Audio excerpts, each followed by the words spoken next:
What's up? What's up? What's up, guys? Good to see you guys again. Uh, and we're back to go over yesterday's fight card, UFC 256. Now, this fight card was absolutely fucking dope.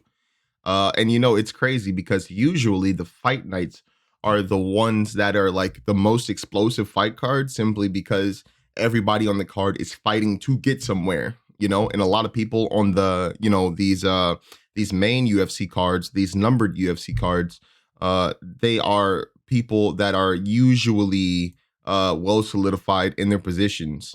At least in the main card of like these UFC numbered cards. But all in all, man, this card was fucking amazing from start to finish. Let's go over these fights.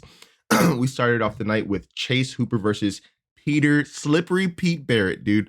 This was a very good fight. It started off with Peter Barrett being very aggressive in the first, I'd say the first two rounds. I think in the second round, Chase Hooper started to come back a little bit more, but in the first round, Peter Barrett did a really really good job of hurting the legs of Chase Hooper with the low leg kick, much in the way that Marlon Vera hurt the legs of Sean O'Malley when they fought. It was actually very reminiscent of it. But unlike Marlon Vera, Peter Barrett saw that he had Chase Hooper hurt, but his killer instinct for whatever reason just wasn't there on this night. And he allowed Chase, or he really didn't allow anybody to do anything, but Chase, threw a lot of sand. He kept Imanari rolling. And I think this was like in the second round. I think he attempted maybe some takedowns in the first round, but for the most part, the first round belonged to Peter Barrett. But Chase Hooper started taking Peter Barrett down more, starting to attack with submissions in the second round. But Peter Barrett, this is why he's called Slippery Pete. He slipped out of that, and he got out of the bad positions for the most part. And I don't know, the second round was kind of even. Maybe give it to Chase Hooper. Maybe it was like a 10-9 for Chase Hooper, maybe. But in the third round, Chase Hooper just started attacking, with that ground game even more. Chase Hooper being a fucking fantastic jiu-jitsu specialist, Imanari rolling and setting up these leg locks. And he eventually started working for his heel hook in a very, very professional, very, very tactical, very, very clean way. Peter Barrett was doing a very good job at defending against that heel hook, defending against, the leg locks in general. But dude, Chase Hooper, this kid, 21 years old, is just so fucking good on the ground. He's so good with these submissions. He's so good with the leg locks. The leg locks, were on point, and he ended up sinking in the heel hook, after him and Peter were fighting on the ground. Peter was fighting against the heel hook, and Chase was just constantly attacking. It was almost as if you were watching, a Polaris or some type of Brazilian Jiu-Jitsu tournament or world championship when Chase Hooper was in there. But ultimately, Chase Hooper got that heel hook, dude, and it was beautiful doing it there. Chase Hooper wins the first fight by submission, heel hook, as you can see, against Slippery Pete Barrett. Very fantastic fight. I give that fight 3.5 stars. Very good. Tisha Torres versus Sam Hughes. Now, apparently Sam Hughes was like some type of late in the game opponent. I guess she, just fucking took the fight. Apparently Tisha Torres was supposed to be fighting what was she fight? She's supposed to be fighting Angela Hill or something like that. I think that's the case here. I guess for whatever reason, Angela Hill had to get out of this fight or had to, take off this fight. So Sam Hughes took her space or, took her spot. And Tisha Torres was just so on, dude, from start to finish. She was just lighting Sam Hughes up with these beautiful, vivid combinations, dude. Not a lot of fat on these combinations either.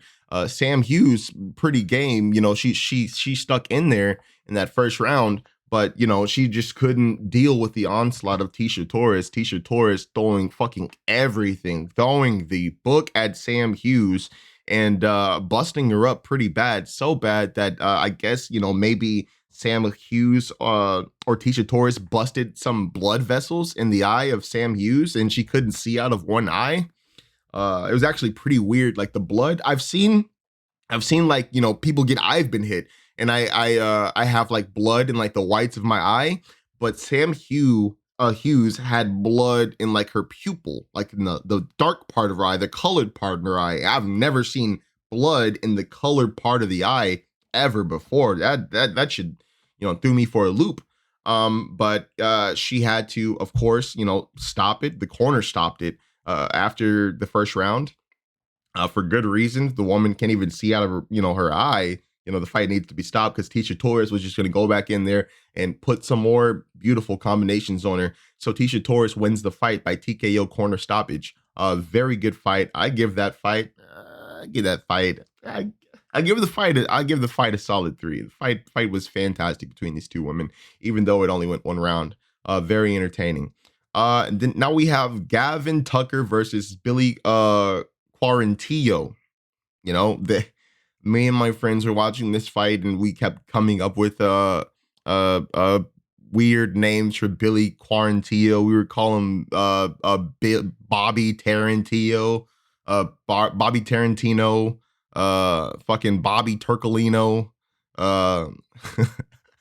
Bobby Tarantula, somebody said, I believe. Gavin Tucker versus Bobby Quarantillo was a very interesting fight. Went all 3 rounds. A good fight put up by both men. Billy Quarantillo came out in the first round looking very good, as he was like the much taller fighter, much longer fighter. He did a really good job of using that length against Gavin Tucker, popping him with combinations, punches, and kicks. And Gavin Tucker being this much more, smaller, shorter, not smaller, but shorter and stockier man. Obviously, his goal was to get inside, get on the inside as he should have. And that's exactly what he did, getting on the inside of Billy Quarantillo's arms and legs and striking and, making it a real nasty and dirty fight, dirty boxing, getting close and, hitting Billy in the body and trying to come up top. Very, very, very, very good stuff from Gavin Tucker, adjusting to his opponent in the midst of fighting. It's a very hard thing to do. And Gavin Tucker had a lot of luck in the second and third round, taking Billy Quarantillo down, and in the first round, but not as much as the second and third. In the first round, I think he took Billy Quarantillo down a few times or a couple times, but Billy was able to get back up and, get right back to implementing his game plan. But in the second and third round, it's like Gavin Tucker was just sapping his energy with the beautiful fucking, body lock takedowns and judo-like takedowns. These takedowns, Billy Quarantillo could stop simply because he was the much longer, taller man. So Gavin, being that short, stocky mofo, was getting in on the inside, dude, throwing the punches, throwing whatever strikes he had to do to get close enough to wrap his arms around Billy and take him down. He did this, and he did this for, the final 2 rounds, making this fight a unanimous decision for Gavin Tucker, who had to make this like a fucking dogfight against Billy Quarantillo, because if Gavin Tucker, wasn't doing his best to get in on the inside and, take Billy down and beat him there, Billy would have been having his way on the stand-up, simply because he's the much longer, taller fighter, and he knows how to use it really well. Gavin ends up taking it, as you see, unanimous decision. I give this fight 3 out of 5. Now we have Rafael Fiziev, dude. Rafael Fiziev, fantastic.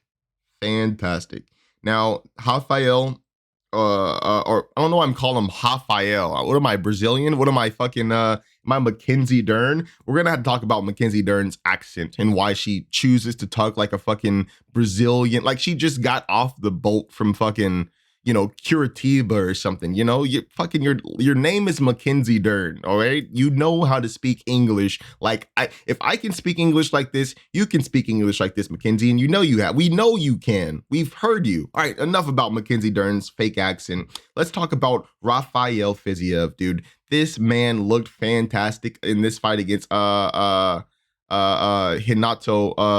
I almost call him Carneiro. I don't know why I wanted to fucking call him. Oh, okay. Yeah. Hinato Moicano. So this fight was it was explosions. Now, Hinato Moicano does a lot better on the ground than that stand-up. But in this fight, he was actually pumping out that jab, even though he wasn't following up with the jabs that he was throwing against Rafael Fiziev.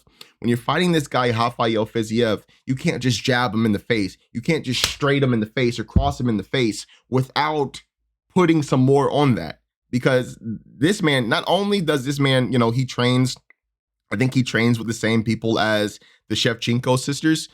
He trains at Tiger MMA, Tiger Muay Thai. He trains around a lot of great strikers. He himself is a great striker and will shake up this lightweight division. Hinato coming up from featherweight, being the much bigger fighter in this fight. He should have worked the jab and tried his best to get inside and try to take Rafael Fiziev down. Now, Rafael Fiziev is the shorter man, much stockier, and, honestly, he really doesn't seem that easy to take down. And it seems like if you are going to try to take down Rafael Fiziev, dude, you are going to eat something nasty on the way in. I don't think there's any way to avoid that when fighting a man like Rafael. I don't know, like call him Rafael, dude. I don't know how to avoid that when you're fighting somebody like Rafael Fiziev. He is so good. His Muay Thai is so good. His striking is so good. And he honestly was getting popped. He was getting jabbed. Hinato was finding that jab relatively easily because, as I said, he's the much taller man. And it just got to a point to where, Moicano just kept fucking jabbing him. And like Fiziev's head just kept going back. Like Fiziev literally got mad, and like the last jab that Moicano threw at him, you can tell that he was like, bro, he was like mad. He started throwing these fucking wild, hard combinations. Moicano tried to kick him. He fucking dumps Moicano, hella Muay Thai style. Just fucking looks at him. Doesn't even attack him, bro. Just looks at him with a mad face. Moicano gets back up, bro. Moicano gets back up and the onslaught continues. The finishing fight sequence was Rafael Fiziev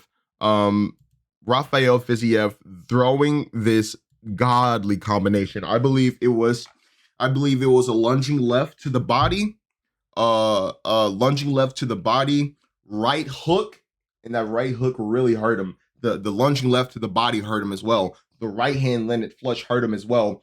And then Fiziev came with this ridiculous left hook, dude. Left to the body, right to the head. And then as Moicano was like backing out, because he just got hit with like some two big punches, Fiziev throws this nasty left hook, boom, catches Moicano, puts him down. In very dramatic fashion, dude. And that was the end. I think Rafael might have followed up, but Hinato was out of there. Some people say that it could have been a close or like a kind of iffy stoppage. I feel like the stoppage was fair under the circumstances. Like if Hinato probably could have survived. Who knows? But hey, dude. At the same time, man, maybe a good choice for the ref to stop that fight. Because that combo was ridiculous.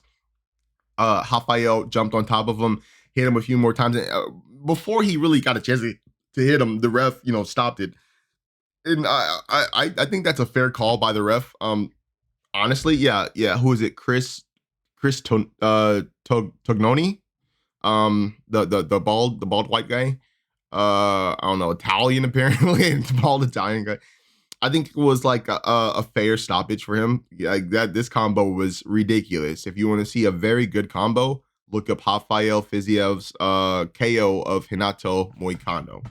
I give that knockout fucking 5 stars, bro. I give that combination 5 stars. That combination is getting 5 stars from Tyree. I don't care, dude. Hey man, you know, you can't just throw around these 5 stars. That combination was 5 stars. Cub Swanson versus Daniel Pineda. Ooh, I wanna be you. Yeah, I'd rather be with you. Yeah. This fucking fight was good, dude. Cub Swanson came out with a mustache. Orale. Came out with the fucking mustache, dude. The fucking coke dealer mustache. Oh, dirty cop mustache. Oh, I don't know. I don't have too many mustache quips. Very nice mustache by Cub Swanson. He came out looking very good. How old is Cub Swanson? He's like, what, 37, 36, 37? Getting up there. 37 years old. Man's looking good. Man's looking good, real good. Came in the ring looking very focused. Daniel Pineda as well. Daniel looking very loose, very fucking big for featherweight. This dude looks like he cuts from 170. Like he literally, you know, went in there looking like not too far off from like a Kelvin Gastelum, you know, just with like less fat, you know, but he was just like a big, bulky guy, big for fucking featherweight. Like, I'm surprised he's not fighting at heavyweight. And so, not heavyweight, lightweight. So this fight starts out with, you know, both guys pushing the action. Cub Swanson obviously is no, he's not new to, you know, getting in there and, you know, not even needing to feel his opponent out. Of course, that's what fighters do. Typically, in the first round, they feel each other out. I would say that's what these guys did too. Daniel Pineda was doing a real good job with his leg kicks. He was really doing a good job of not only his leg kicks, but his combos against Cub Swanson too. But eventually, in the first round, this fight became more than just these two men filling each other out. It became a dogfight. And, you know, in the throes of the first round, Daniel Pineda got caught by Cub Swanson. I think it was like a jab straight, dude. He got caught with a few more punches, too. And he was really out on his feet. Cub Swanson was just attacking. You know, it could have been over in the first round. It honestly could have. But Daniel Pineda, being the fucking tough Texan that he is, you know, fucking fought past that, got past that, and fucking got out of the second round, you know, when Cub Swanson was attacking him like a bear. I said after this fight, dude, Cub needs to change his name to Bear. Bear fucking Swanson is this man's name. I'm not calling him Cub no more. He's Bear. He's Bear from now on. All right. So that's our joke. That's our inside joke. That's our thing now. He's Bear Swanson. We're gonna respect this man. We're not gonna call him a fucking Cub. 37 years old, knocking Daniel Pineda out like he did, dude. Ridiculous. So Daniel got out of the first round. His corner, for whatever reason, even though he was rocked, he really didn't have his feet under him. They didn't let him take a seat when he was in the corner. They made him stand up. I think that you know, that 30 seconds or 60 seconds, I think, wow, I can't remember. It's like either 30 seconds or 60 seconds. I think it's maybe like 30 seconds, I think. That time that the fighters get, you know, to rest, you know, that should really mean something. Like, you can really kind of reinvigorate a fighter, you know, when he's in the corner like that. But Daniel Pineda got rocked badly in the first round, but for whatever reason, his corner didn't bring in the stool. I think he should have fucking at least sat down for a couple seconds. You know what I mean? Kind of got his legs back under him. But he went back out in the second round, and Cub Swanson was on him, dude. Cub Swanson didn't forget. We know Cub. We know Cub from back in the day, dude. Cub Swanson didn't let him breathe. Didn't let him, get right back into, you know, the fighting mood. Get his legs back up. Cub was on him. Cub was on him, and Daniel Pineda just couldn't take the onslaught of Cub Swanson. And he ended up getting knocked out, dude. I forget what punch it was, but he ended up getting knocked out with a flurry of punches by Cub Swanson. Falls on the ground. Cub Swanson ground. I think he hits him with like 2 big fucking punches after he knocks him down with I think it was a right hand. And finishes up with 2 big punches. and fucking lets out like this big yell, like this big roar, fucking screams, bro, after the knockout, like right standing over Daniel Pineda. It was nuts. It was crazy. Bear Swanson, no more Cub. He's no longer, this man is a bear, bro. Fucking legitimate bear. And I give that fight, bro. Give that fight a good 4. Bro, goddamn. Yeah, I give Cub Swanson's mustache a 5.0 though. That's what I do. Let's move up to the main card here, dude. Let's move up to heavyweight as well, dude. So we have Ciryl Gane, Gone. I think it's either Gone. I say Gane simply because I'm an uncultured American swine fucker. What are you gonna do? Ciryl Gane goes against Junior Dos Santos. I almost said Junior. Junior Dos Santos. Junior Dos Santos.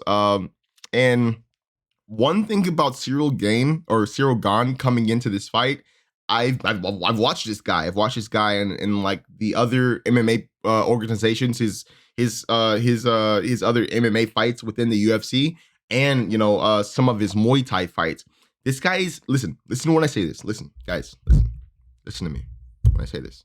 And mark my words, by the way. Ciryl Gane has the best Muay Thai technique. I might go so far as to say Ciryl Gane has the best striking technique in the heavyweight division. If there is anyone to watch out for in the heavyweight division in terms of striking, it is Ciryl Gane. Because the man, I forgot how much he weighed in at, dude. Let's see how much he weighed in about, like 247, 246. He was about there. Actually, I think him and Junior weighed about the same. They weighed about the same. And Ciryl Gane he just put on a fucking Muay Thai clinic. 8 limbs, bro. He was fucking doing whatever he wanted to. What I like about Ciryl Gane is that he is as big and as powerful as he is, but he doesn't try to put everything in one shot like a lot of heavyweights like Junior Dos Santos do.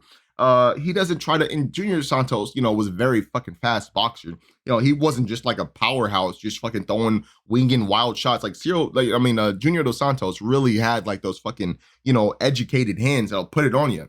He's a big guy, so he's going to knock you out if he touches you. Ciryl Gane is interesting because he didn't try to put everything in one strike to try to knock Junior Dos Santos out. That came with like the last elbow. But for the most part, every strike was meant to set up the next strike. Every strike was meant to set up, the jabs and the straights and the punches and the hooks and the elbows, and the knees were meant to set up each other. The teeps and like everything is connected. You know what I mean? It's so beautiful to watch this guy's style of Muay Thai because it's really fucking good. And not only is it really good, it's really interesting to watch a dude this big, be that technical, be that light on his feet. Not like he wasn't ever plotted. He wasn't plotted, like his feet wasn't plotted once. He was always on the balls, always ready to get out the way. Just get out the way. He had very good head movement, very defensively sound against Junior. At no point in time did Ciryl Gane look like he was in a bad position.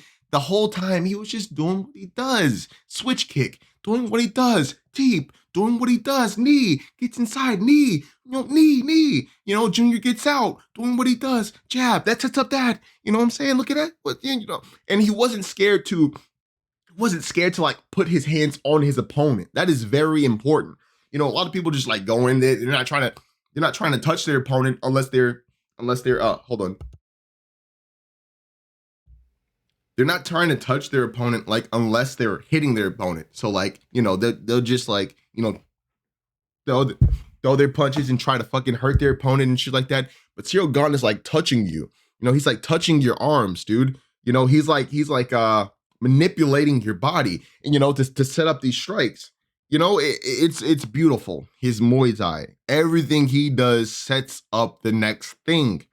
He's not trying to knock you out. He knows that's going to come, and that's what's important. not chasing the knockout, not looking for the knockout. If you are technical enough, if you are doing everything you are supposed to do technically in the octagon, in the ring, no matter where you're fighting in the streets, the knockout's going to come. It's going to come. And the knockout did come for Ciryl Gane, and it came in the fashion of a elbow.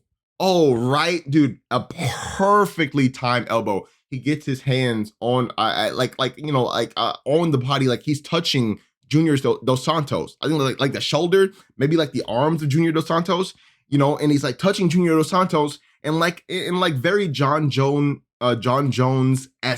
manner, he just like fucking folds over that elbow. Boom! Boom! Boom! Like, dude, beautiful stuff. Knocks Jr. out. Doesn't even need to follow up. Walk-off knockout. Beautiful. Ciryl Gane, dude, I bow to you, bro. That is some beautiful Muay Thai you have, my brother. Watch this man in the heavyweight division, because he's already, he's top 14 right now. He's 14 in the division right now, dude. And after this, like, where's Junior? Junior's 7. Bro, y'all better watch out for this guy. Y'all have some problems. You guys have some problems. The champion has some problems, man. Look at Stipe. Look at all these fucking, all these big black guys he has fucking chasing him for his title. Like, goddamn, dude. Where's Stipe at, man? Bring Stipe back. We need to see Stipe Francis too. Anyways, Ciryl Gane, very fucking good fight. Amazing fighter. Can't wait to see this man again. Now we move on, bro, to the fight. I love to watch this man fight. This is another man from Texas, like your boy here. So I'm going for Kevin Holland every time he's in the octagon. And every time this man is in the octagon, he doesn't disappoint. He hasn't disappointed me yet. He has not disappointed me yet. He comes out like this fucking very cool, very calm, dancing. Dude, he's just dancing, singing, going along with the songs, bro. I like it. I like to watch this man come out. And just because he's so scary, because he comes out in like this joyful manner, fucking dancing, fucking, dude, he was like literally walking. You know how like they have like the UFC guys that like walk next to the fighter. They aren't like the cornermen. They're just like some UFC employees that just walk the fighter to the ring. Like the bodyguards or whatever. This dude just like walking, like rapping to the bodyguard. The bodyguard, yeah. The bodyguard's just like laughing with his mask on, like, hey, yeah, man, that shit is funny though, man. That shit is funny, dog. I love you. I really love you, Kevin Holland. Kevin Holland's rapping to him like, hey, yeah, man, yeah, I'll rap to you, dude. And I'm gonna go fight Jacare. And he's about to fight Jacare, dude. This dude is literally about to fight the legendary Jacare Susan. He's walking to the ring. Hey, just rapping, dude, dancing, dude. I'm like, God, I love this guy, bro. He gets into the ring, or he gets into the octagon, dude, and like he's still dancing to his music, and then he actually gets Jacare to dance. You see Jacare dancing too. Jacare is like, yeah, I can be cool too. Dude, everybody's just like having a good time when Kevin Holland gets in the octagon, bro. Everybody's just dancing, dude. Dude, fucking even Dana White's clapping behind the desk offbeat. He's like, yeah, I like it with his fucking big steroid arms. You see Dana? Everybody was having a fucking good time, dude, when Kevin Holland came out. And when the bell rang is where the good times ended for Ronaldo Souza. Let me tell you. Kevin Holland, of course, is a fantastic striker. And unfortunately, towards the beginning of the round, Ronaldo Souza actually got him down. He got him down, and for a while things look kind of bleak for Kevin. But here's the thing about Kevin Holland: it's very similar, to Michael Venom Page in this respect. Like these two men, Kevin Holland, people like Michael Venom Page, and even Israel Adesanya, they seem skinny, they seem lanky, they seem like you can fucking cough on them and they'll go flying off into the atmosphere, dude. But they are so strong. They're like really strong. Like fucking Michael Venom Page. Like literally Douglas Lima wasn't able to do anything. Wasn't even able to get out of the guard of Michael Venom Page. Just because Michael Venom Page is skinny, but he's like literally that strong, bro. Kevin Holland got taken down by Ronaldo Souza, but Ronaldo Souza never really got a chance to, impose that will, simply because Kevin Holland is strong, and not only is he strong, he's slippery. So there was a moment where, of course, Ronaldo Souza was in the guard of Kevin Holland. Kevin Holland's just weird, doing all types of shit with his, doing all types of stuff with his legs and feet, and keeping Ronaldo. So he was doing a very good job defensively wise against Ronaldo Souza. And there came a point to where, Ronaldo like may have hit him with like a ground and pound shot, and like they both laughed. Here's what happened, dude. Ronaldo like hits him with like a straight punch from the ground and pound. He's in Kevin Holland's guard still, and it hits Kevin Holland dead on the nose, and Kevin Holland says this. He looks up, he was like, oh, okay. He's like, okay. And then he was trying to work out of the guard. He was trying to get back up to his feet. Of course, Ronaldo's not letting that happen. So there was a point where he was up against the fence. All right, bro. I think I'm gonna show you guys this, bro. We gotta watch this shit, dude. I think we might have to watch this shit here, boy. This shit here don't make no sense. I don't make no goddamn sense. Man, that don't make no goddamn sense, man. Where is it? Is it right here? Yo. I need to see that again. A 20-year-old just beat the shit out of a 40-year-old. All right. All right. All right, come on. Like, here, I'm trying to find the fucking point, dude. Gone. Oh, damn. Did I not record it? Ah, what the fuck? Jesus Christ. I really want to see this knockout. Where's this knockout? All right, here we go. Dude, this is how he ended up knocking out. So he ended up like hitting like Jacare wasn't like fully in his guard. He was like on his knees, kind of, like he was going to try to attack, maybe try to find his way to pass the guard of Kevin Holland. And Kevin Holland responds with like these two hammer fists, right? He goes boom, boom. And on the second hammer fist, and he actually tagged Jacare from the bottom. Boom, boom. On the second hammer fist, Jacare kind of falters. He's still there, but you can tell that second hammer fist hurt him. And so Kevin Holland gets to try to get back up. He was shrimping out and trying to get back up while he was shrimping. And while he was shrimping, he throws like this fucking elastic punch. Like throws just like this elastic punch while he's shrimping out. He's still on the ground, and he throws his elastic punch at the forehead of Jacare. Boom! And remember, Jacare had fell back a little bit because of those hammer fists. So he hits him, boom! And then not only does he hit him like that shot rocks him, and like Kevin Holland is getting back to his feet. And as he's getting back to his feet, he starts punching Jacare, and like he leaves him in like this weird position. Let's watch. When that last fight was over and they said it was time for me to fight, I got alive. Oh, is it not? Oh, bro, come on. Damn, I didn't even fucking get it, bro. Dang, dude. Hey, you'll see the knockout, bro. Y'all see the knockout. The knockout was nuts. The knockout was crazy. Dude, like I think it's like one of two knockouts from the bottom. And I mean, he really didn't even knock him out from the bottom. It's like he rocked him from the bottom with like this weird elastic forehead punch that just like fucking, got Jacare, and then Jacare was out from there, bro. Kevin Holland is a problem, man. Kevin Holland is a problem. Kevin Holland is literally the only middleweight right now calling out Israel Adesanya. Who else is calling out Israel Adesanya? Robert Whittaker is ranked number 1 in the middleweight division.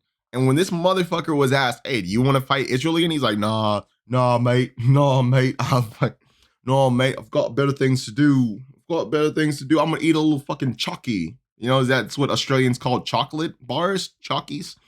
He's eating chalkies, and he does it. You're ranked number 1 in the middleweight division. So I mean, motherfucker, you either have to fight, you gotta fight somebody.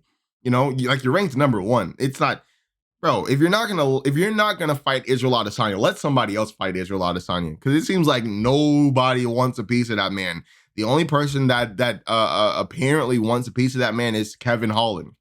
The only person that seems like they can beat that man, or it seems like they believe that they can beat that man, is Kevin Holland, because he's like the only person calling Literally no one is calling. Who else in the middleweight division is calling out Israel Adesanya?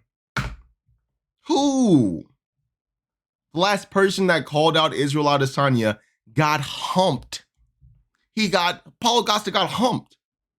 I would have never expected Paulo Costa to get humped. He got KO'd in the first round, then he got humped. Israel humped him. So, I mean, I don't know. I think if I was Paulo, man, I don't know if I'd come back. He's going to come back, though. But shit, I wouldn't come back. The man humped me in front of millions of people. Really? You're going to hump me like this? I retire. Assalamu alaikum, whatever the fuck. You know? Mckinsey Dern versus Verna Jandiroba. Excuse me. I don't know why I always like to say Jandiroba. This was a very, very, very base fight, actually, dude. I really enjoyed this fight.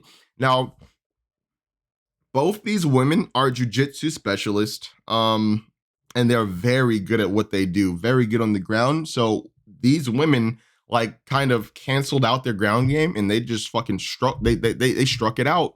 You know, they stood on the feet for the most part. And Mckinsey Dern was the aggressor throughout most of the rounds. Like Mckinsey Dern was like fucking going, popping, like throwing like these fucking body shots, headshots. She was in there brawling, bro. I've never seen this side of Mckinsey Dern, dude. Mckinsey was in there throwing hands, actually, bro. And Verna, that kind of caught Verna Jandiroba by surprise. I don't think she's surprised. She thought, you know, Mckinsey Dern would come out swinging like that, come out hard like that. But that's exactly what Mckinsey Dern did. And very good round, dude. And like all three rounds were pretty much controlled by Mckinsey Dern, I'd say. I think she might have gotten her nose broken. Verna Jandiroba threw a kick like to the body. And I guess Mckinsey Dern like went down at a weird angle. So like the knee of Jandiroba like hit her in the nose. I think it kind of broke that hoe. And you know, fucking Mckinsey Dern still pushed forward, still did what she had to do. Fucking, I've never seen this side of Mckinsey Dern, dude. She got some hands, dude. She's got a fucking aggressive streak, you know. She got a little mommy bod. She actually really doesn't even have a mommy body. You can't even tell she had a fucking kid, dude. Mckinsey Dern is looking very good. But I do have a bone to pick with Mckinsey. Bro, we have to find this. We've got to find this, guys. This shit is ridiculous. It's ridiculous to Tyree. So let's see what we can see here. How is it? Mckinsey? How do you spell it? Is it like okay, it's like Mckinsey. Oh. Dern.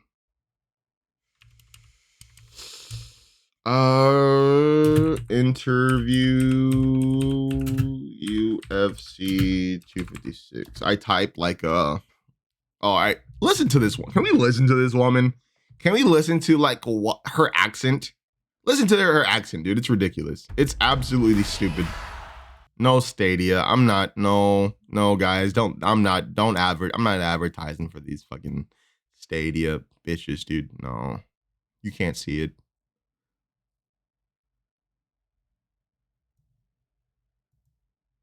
Let's listen to this woman, dude. Listen. Oh, wait, what happened? No! Ah, Stadia, bro. Look at this. Mckinsey forgetting English is like forgetting how to make a bowl of cereal. I'm just here for the accent update. Like these people, everybody knows. We gotta listen to this woman. Let's listen to this. Somebody look at this. Look at this. All right, so let's listen to her. No, I think people always say that when you have grapplers, you end up a boxing match. I think we both thought it would be on the ground, but she had good takedown defense, and because we were jiu-jitsu, I tried to work my striking, and we did like 3 rounds striking, you know. So I remember my first UFC debut, you were commentating and you said, man, she's throwing like haymakers. In your first UFC debut, you spoke English. What is this? Mckinsey, what are you doing? Why are you talking like this? You know this isn't how it works, right? You know this isn't how accents work, right? You literally spoke like a young white American girl named Mckinsey, Like only a few years ago, not that long ago, years ago, you talked like a regular American. Now, for whatever reason, you have this Brazilian accent, and you don't need this Brazilian accent to speak Portuguese. You don't. Why are you doing this, Mckinsey? Like, what are you getting out of it? Does Brazil love you because you do this? Oh, she talks like us, so I like this girl, Mckinsey, because she talks like us, and porra. The fuck are you doing, Mckinsey? Great fight by Mckinsey Dern, by the way. I can't let Mckinsey slide with this accent. I couldn't possibly let her slide with this accent. This shit is bro, this shit made, I was screaming during this interview. I think I still have those haymakers, but maybe a little bit more technical with Coach Perillo. So I hope you thought I got an improvement, Joe. It's been. Look at Joe. Joe knows, bro.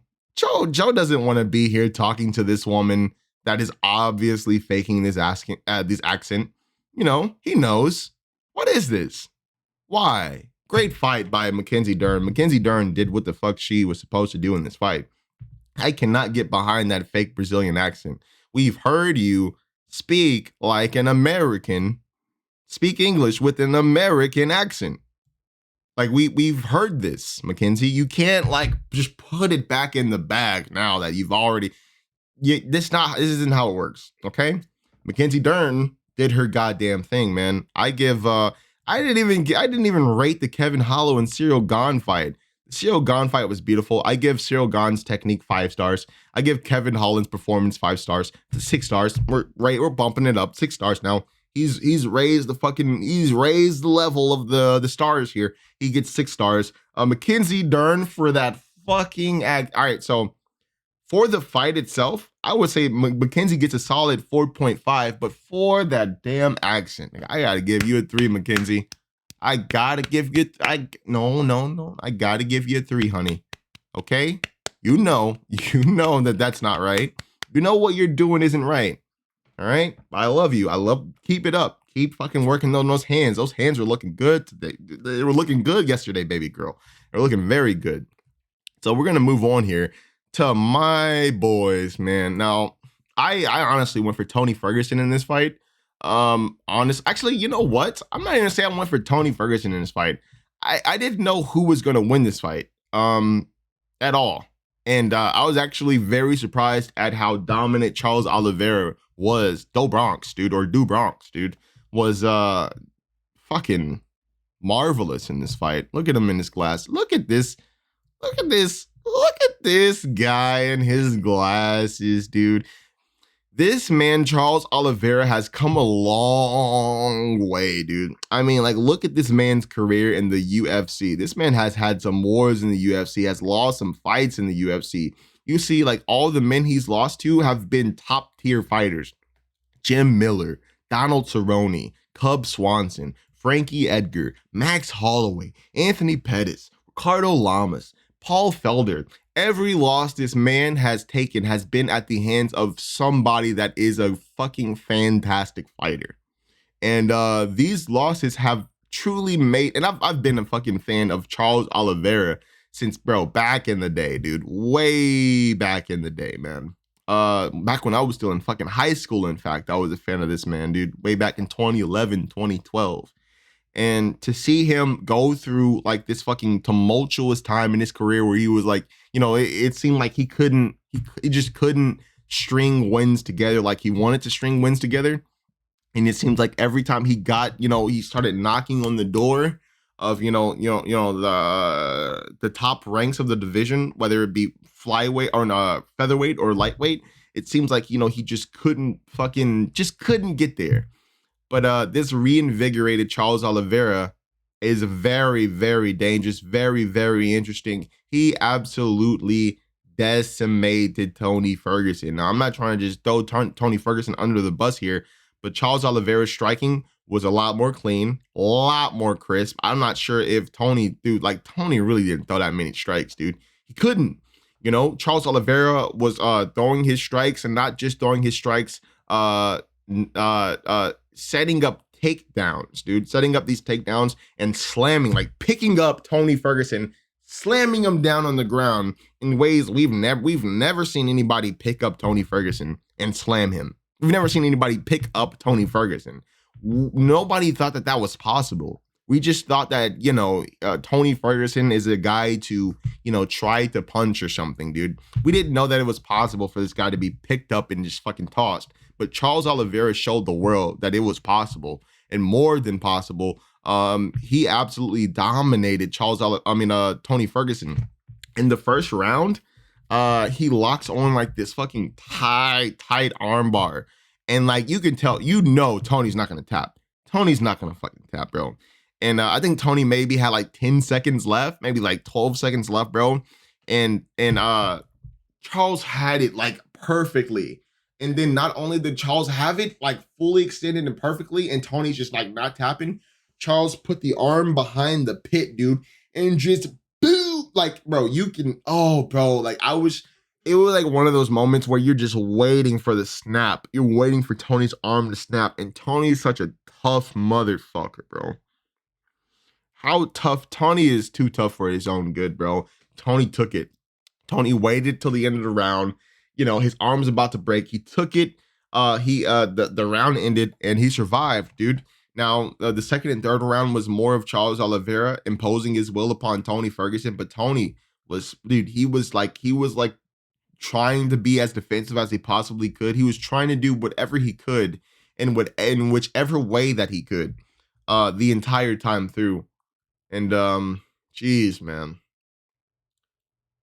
what are you gonna do, dude? You know, Charles Oliveira, he just stayed on the action, stayed on the money, dude, stayed on the kill. And you know, he got this well-deserved unanimous decision against Tony Ferguson, dude.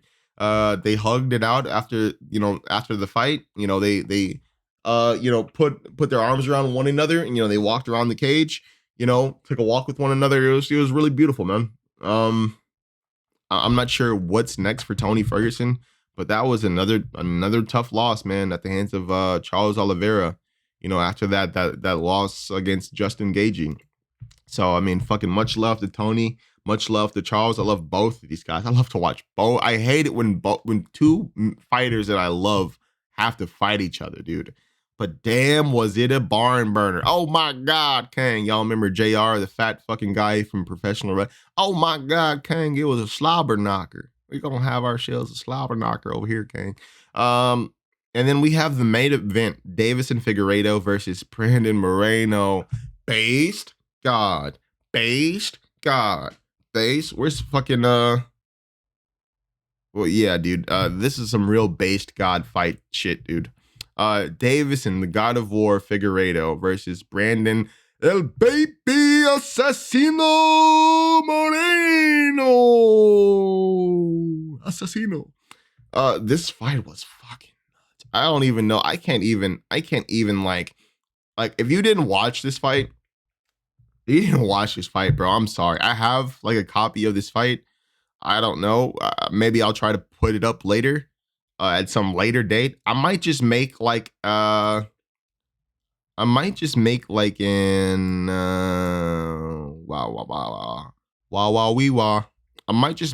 a little, what we got here? I might just make like a little like a little fucking clip or like a little fucking highlight video to this fight. This fight was fucking retarded, dude. Jesus. All right. Dude, this fight was ridiculous, bro. From start to finish, this fight was dumb. As you see, I'm watching on Discord. Don't tell nobody. Motherfucker, you better not tell nobody. Motherfucker, you better not tell nobody I'm watching fights illegally, okay? Motherfucker, you better not say shit, dude. You don't say shit to no. You don't talk to fucking people. You don't talk to fucking people about what I do, okay? You don't fucking tell nobody. Nobody knows from us. I'm not a very popular person here on YouTube, okay? Nobody has to know that I do these things behind the UFC's back. Don't you judge me. Don't you fucking talk about my business to people, okay? I'll fucking kill you, okay? All right. I'm telling you now. I'm warning you now, okay? Fantastic fight, guys. These guys went at it bell to bell. Why does it look like this? Like, it's just like paused What the fuck? Where's the fight, bro? Wait, I got these niggas talking, but I don't have the fight. Bro, don't tell me. Oh, bro. I don't think for whatever reason, like the software that I use to record certain videos, like screen capture, it just didn't record this fight. Like it just stopped. Bro, this is some fucking gay ass shit. I guess I won't be fighting. I already watched the fight, so I don't have to worry about that. Either way, man, the fight was fucking nuts. These guys went back and forth. Brandon Moreno's boxing is ridiculous. Davison Figueredo's boxing is ridiculous, dude. Davison Figueredo has such powerful striking. So does Brandon Moreno. You know, we really didn't even see much of these guys in the ground, dude. Davison Figueredo's, dude, his ground get-up game is so stupid, dude. Using his legs as like little fucking launching pads, you know. Brandon Moreno took him down, but couldn't like ever settle on top of him simply because Davison Figueredo's always like having his feet up, always pushing you off of him, always shrimping out. Very good the jiu-jitsu game from the bottom from Davison Figueredo. Very good wrestling from Brandon Moreno, dude. Brandon Moreno is a tough motherfucker, bro. This man got eye poked. He got kicked in the balls. He's still fighting. He's still Mexican. Viva la Mexico way. Dude, this guy is amazing. Davison Figueredo, I don't even know what to say. I can't know what to say, dude.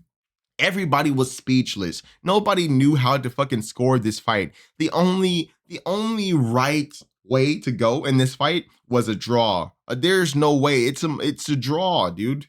These two dudes went out there and put the flyweight division on the map. They really did. With this one, they put the flyweight division on the map, and boy, was it a very entertaining thing to watch. Both of these little guys fucking fighting as hard as they possibly can, bell to bell, not even fucking stopping, bro. The only time they stopped is when there was like a ball kick, when there was an eye poke or something like that. Other than that, god damn, dude, they were on fire. Brandon Moreno was so nasty with his boxing, bro. He's so nasty. Dude, he's such a Mexican style fighter, such a Mexican style boxer with his punches, bro.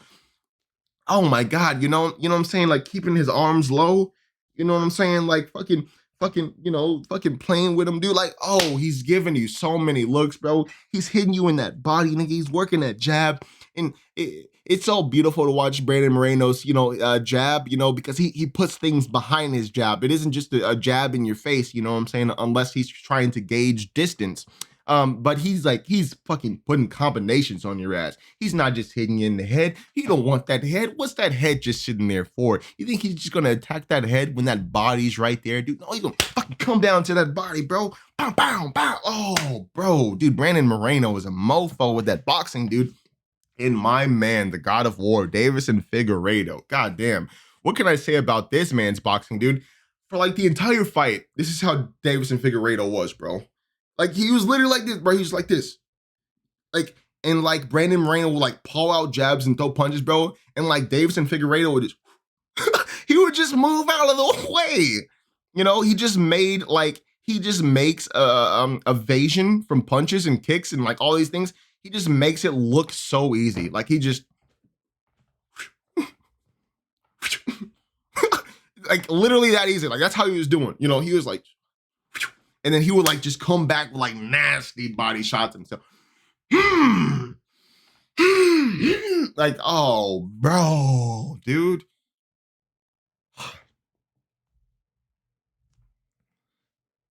The best flyweight division fight that has ever been fought was fought yesterday by Davison Figueredo and Brandon Moreno. And god damn, dude. Did it deliver? It really did deliver. I am so glad. I almost want to cry right now. I am so glad I got to watch these two guys fight. That shit there, dude.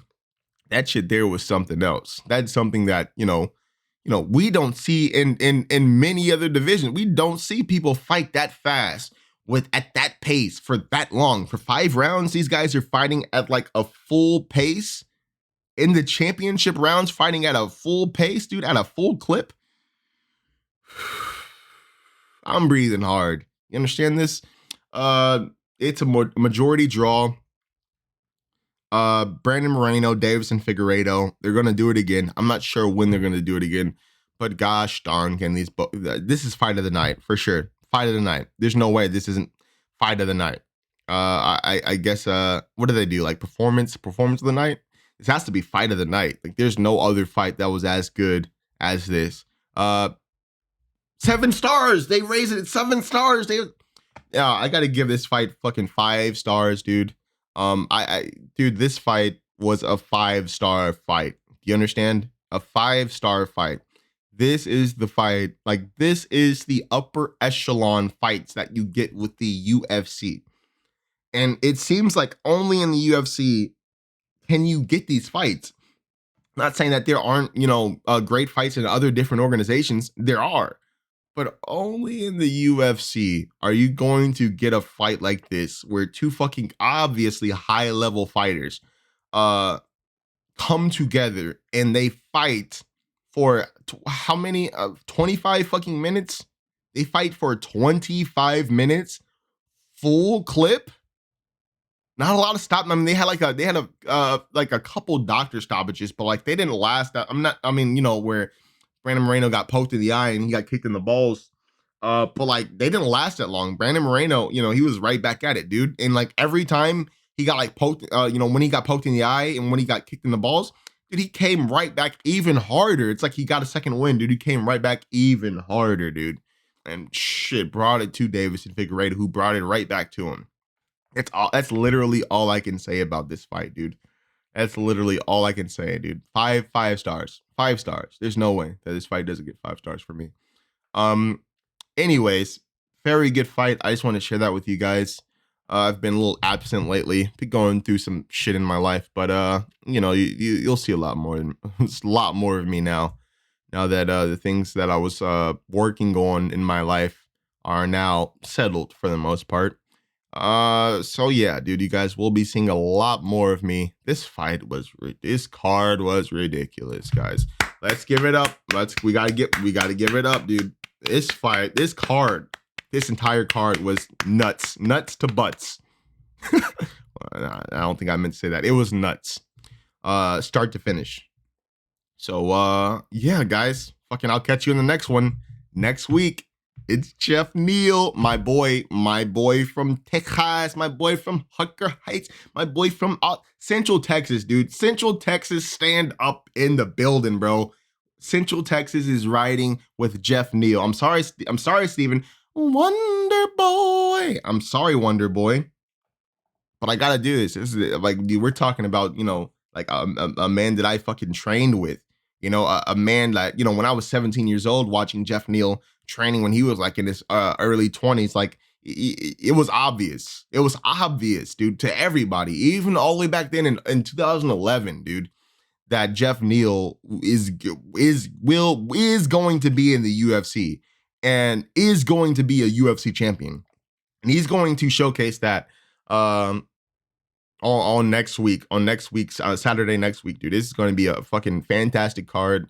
And even that card's going to be crazy too. That card's going to be absolutely fucking nuts, dude. And not only did that happen, dude, Kevin Holland literally called out Khamzat Chimaev, dude. He's like, man, shit, I can fight on the 19th, dude. You know what I'm saying? Khamzat Chimaev talking shit, dude. Oh, dude. Could you imagine, Kevin? That's a fight that I think we need to see, dude. Khamzat Chimaev versus Kevin Holland. That shit would be fire, boy. I'm not gonna hold up any more of your time. Thanks for joining me. Thanks for listening to my fucking nonsensical rambling. I'll catch you guys in the next one. Yeah.